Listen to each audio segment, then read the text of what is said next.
ஓம் நம சிவாய. நண்பர்களே, பெண்களுக்கும் விரதத்துக்கும் ரொம்ப ஆழமான ஒரு தொடர்பு இருக்கிறது.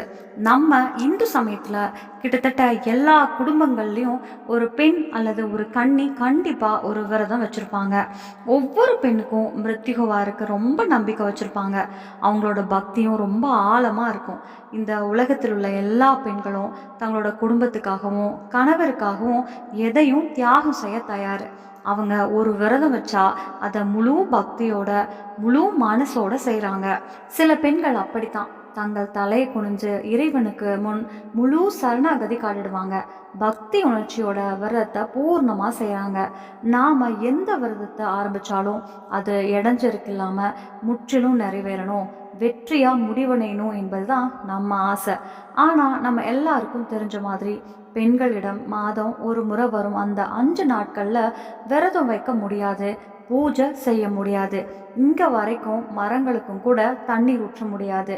இது இயற்கை விதி. ஒவ்வொரு பெண்ணுக்கும் இதே மாதிரி தான் நடக்குது. நண்பர்களே, இன்னைக்கு இந்த வீடியோவில் பெண்கள் இந்த காலத்தில், அதாவது மாதவிடாய் நாட்களில் என்னென்ன விசேஷமான ஜாக்கிரதைகள் எடுத்துக்கணும், விரதம் தொடர்பாக என்ன செய்யணும் என்பதையே சொல்ல போகிறேன். ஒரு விரதம் தொடங்கிட்ட பிறகு நடுவில் அதை நிறுத்திக்கலாமா அல்லது உபவாசத்திலேயே இருக்கணுமா?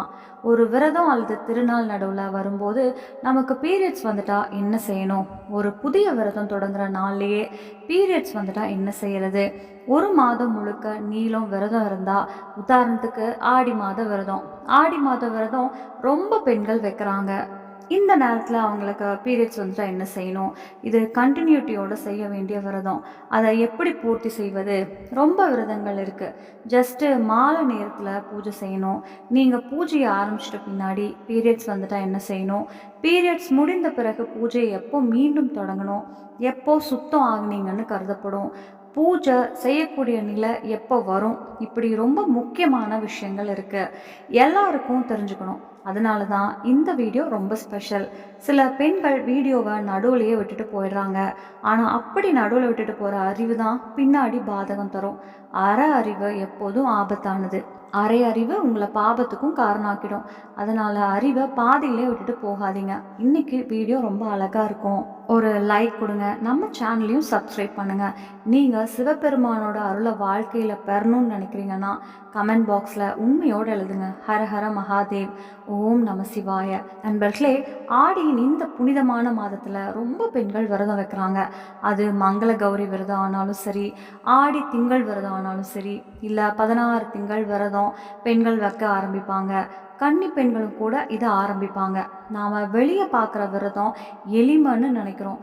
ஆனால் பெண்களுக்குள்ள இந்த மாதவிடாய் பிரச்சனை ஒரு தடையாக வரும். மாதவிடாய் மாதத்திலேயே ஒருத்தருக்கு ஒரு முறை தான் வரும்.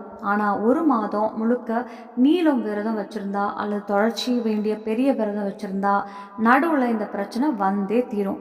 அதனால் நீங்கள் எந்த விதமான விரதம் வச்சுருந்தாலும், அது வாரத்திற்கான விரதமாக இருந்தாலும், மாதம் முழுக்க நடந்த விரதமாக இருந்தாலும், ரொம்ப நாள் நீளும் விரதமாக இருந்தாலும், ஒரு நாள் மாதவிடாய் வந்து விரதத்தில் இடைஞ்சலாக்கும். அப்படின்னா என்ன செய்யணும்? இந்த வீடியோவில் அதையே நான் சொல்கிறேன். நீங்கள் விரதம் எதற்காக வேண்டிக்கிட்டீங்களோ அந்த விரதத்துக்காக வேண்டிக்கிட்ட அந்த கோரிக்கை விருப்பம் முழுமையாக நிறைவேறணும். விரதத்துக்கு பற்றிய சந்தேகம் மனசில் வரக்கூடாது. அதனால் இந்த விஷயங்கள் அவசியமாக தெரிஞ்சுக்கணும்.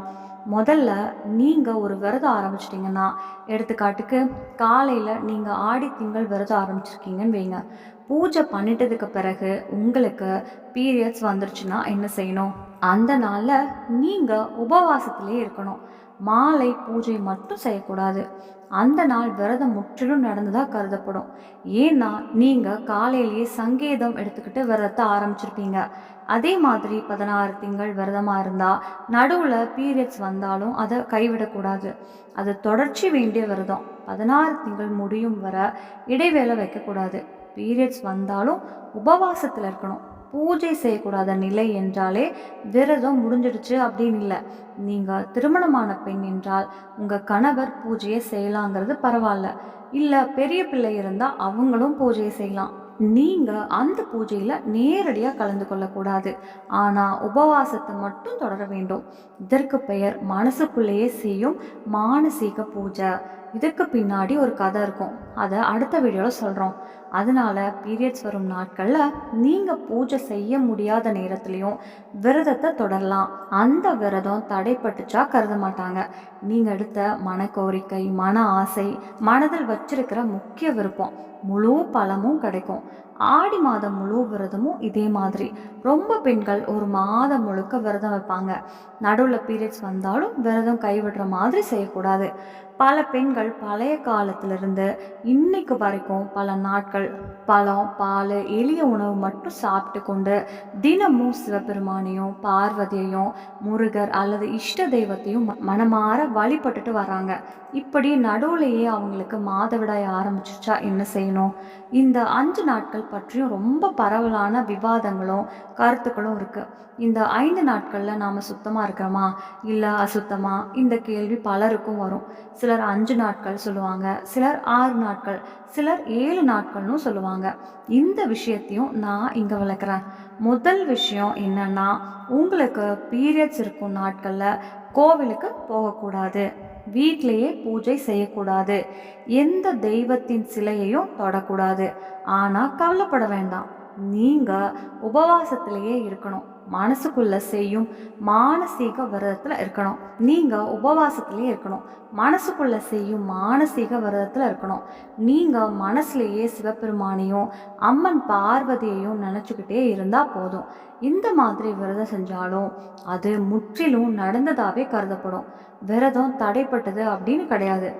ஏன் இந்த மாதவிடாய் நாட்களில் வெளிப்படையான பூஜை செய்யக்கூடாது? இதுக்கு பின்னாடி காரணம் இருக்குது.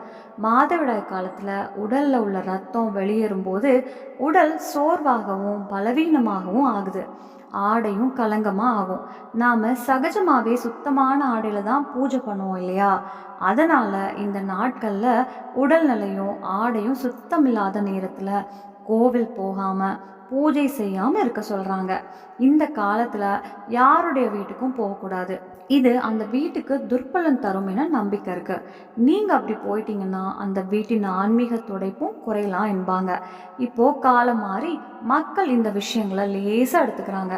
ஆனால் பழம்பொருளாக வந்த இந்த சாஸ்திர நியமங்கள் உடல் நலத்துக்கும் ஓய்வுக்கும் நல்லதுதான்னு சொல்லுது.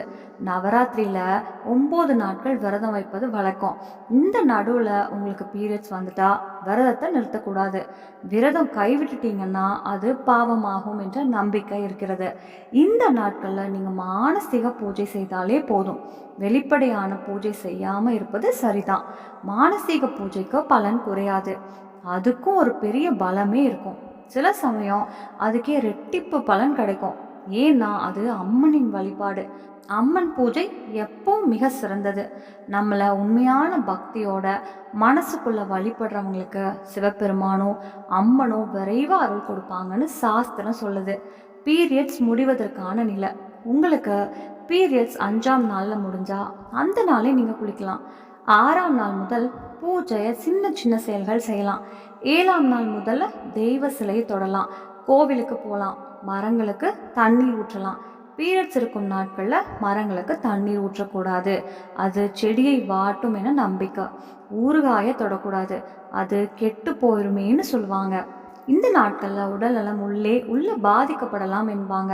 நம்ம முனிவர்கள், ரிஷி முனிவர்கள் இந்த நியமங்களை உடல் நலத்துக்கும் சுத்தத்துக்கும் ஆன்மீக அமைதிக்குமாகவே வச்சுருக்காங்க. மானசீக பூஜை எப்போவும் மிகப்பெரிய பலன் தரும். அம்மன் வழிபாடு உண்மையாக இருந்தால் சாஸ்திரப்படி தெய்வத்தை நேரில் காணும் பாக்கியம் கூட கிடைக்கலாம் என்று பழம்பொருள் சொல்லுது. அதனால் நீங்கள் சிவபெருமானோட அருள் பெறணும்னு நினைக்கிறீங்கன்னா, தெய்வம் நம்ம வீட்டுக்கு வருக புரியணும்னு நினைக்கிறீங்கன்னா கமெண்ட் பாக்ஸில் எழுதுங்க. சிவபெருமானே எங்கள் வீட்டுக்கு வருக. ஹரஹர மகாதேவ். ஓம் நம சிவாய. ஒரு லைக் பண்ணுங்கள் நண்பர்களே. நன்றி. ஒரு லைக் பண்ணுங்கள் நண்பர்களே. இன்றைக்கி வீடியோவை முடிக்கிறதுக்கு முன் ஒரு சொல் மட்டும். இந்த மாதிரி தேவையான பழமையான சாஸ்திர தகவல்கள் எல்லாமே நம்ம வாழ்க்கைக்கு பயன் தர்றது. தெரிஞ்சுக்க வேண்டிய விஷயங்களை அழகாக எளிமையாக உங்களுக்காக எடுத்து கொடுத்துட்டோம். இந்த வீடியோ உங்களுக்கு பயனாக இருந்தால் ஒரு லைக் பண்ணுங்கள், கமெண்ட்டில் ஹரஹர மகாதேவ் எழுதுங்க. இப்படிப்பட்ட நன்மையான தகவல்கள் வேண்டும்னா நம்ம ஆன்மீக தமிழ் சேனலை சப்ஸ்கிரைப் பண்ணிடுங்க. அடுத்த வீடியோவில் இன்னும் அழகான ஆன்மீக தகவல்களோடு மீண்டும் சந்திப்போம். ஓம் நம சிவாய. நன்றி. நம்ம சேனல்ல பிடிச்சிச்சுன்னா